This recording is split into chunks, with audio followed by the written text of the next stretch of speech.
चावल का एक दाना। शोभित एक मेधावी छात्र था। उसने हाई स्कूल और इंटरमीडिएट की परीक्षा में पूरे जिले में टॉप किया था, पर इस सफलता के बावजूद उसके माता पिता उससे खुश नहीं थे। कारण था पढ़ाई को लेकर उसका घमंड और अपने बड़ों से तमीज़ से बात ना करना। वह अक्सर ही लोगों से ऊंची आवाज़ में बात किया करता और अकारण ही उनका मजाक उड़ा देता। खैर, दिन बीतते गए और देखते ही देखते शोभित स्नातक भी हो गया। स्नातक होने के बाद शोभित नौकरी की खोज में निकला। प्रतियोगी परीक्षा पास करने के बावजूद उसका इंटरव्यू में चयन नहीं हो पाता था। शोभित को लगा था कि अच्छे अंक के दम पर उसे आसानी से नौकरी मिल जाएगी, पर ऐसा हो न सका। काफ़ी प्रयास के बाद भी वो सफल ना हो सका।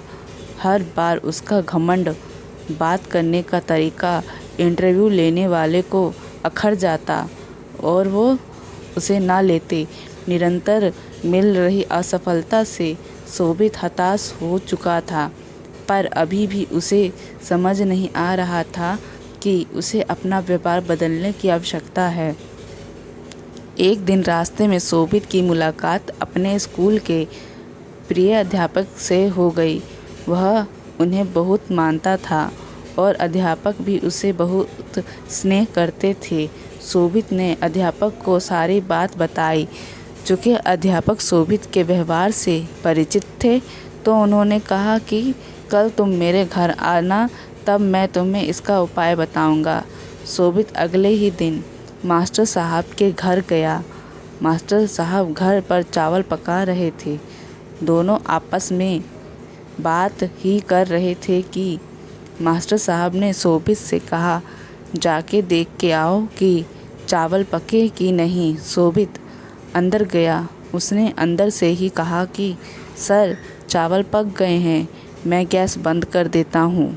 मास्टर साहब ने भी ऐसा ही करने को कहा। सब शोभित और मास्टर साहब आमने सामने बैठे थे।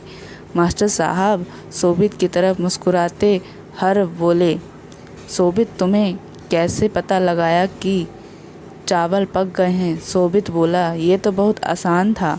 मैंने चावल का एक दाना उठाया और उसे चेक किया कि वो पका है कि नहीं। वो पक चुका था, तो मतलब चावल पक चुके हैं। मास्टर जी गंभीर होते हुए बोले, यही तुम्हारे असफल होने का कारण है। शोभित उत्सुकता वंश मास्टर जी की ओर देखने लगा। मास्टर साहब समझते हुए बोले कि एक चावल के दाने ने पूरे चावल का हाल बयां कर दिया। सिर्फ एक चावल का दाना काफ़ी है ये बताने को कि अन्य चावल पके या नहीं, और हो सकता है कि कुछ चावल ना पके हो, पर तुम उन्हें नहीं खोज सकते। वो तो सिर्फ खाते वक्त ही अपना स्वभाव बताएंगे। इसी प्रकार मनुष्य कई गुणों से बना होता है। पढ़ाई लिखाई में अच्छा होना ही उन्हें गुणों में से एक है, पर इसके अलावा अच्छा व्यवहार, बड़ों के प्रति सम्मान, छोटों के प्रति प्रेम, सकारात्मक दृष्टिकोण, ये भी मनुष्य की आवश्यक गुण हैं। और सिर्फ पढ़ाई लिखाई में अच्छा ही कहीं ज़्यादा ज़रूरी है। तुमने अपना एक गुण तो पका लिया, पर बाकियों के तरफ ध्यान ही नहीं दिया।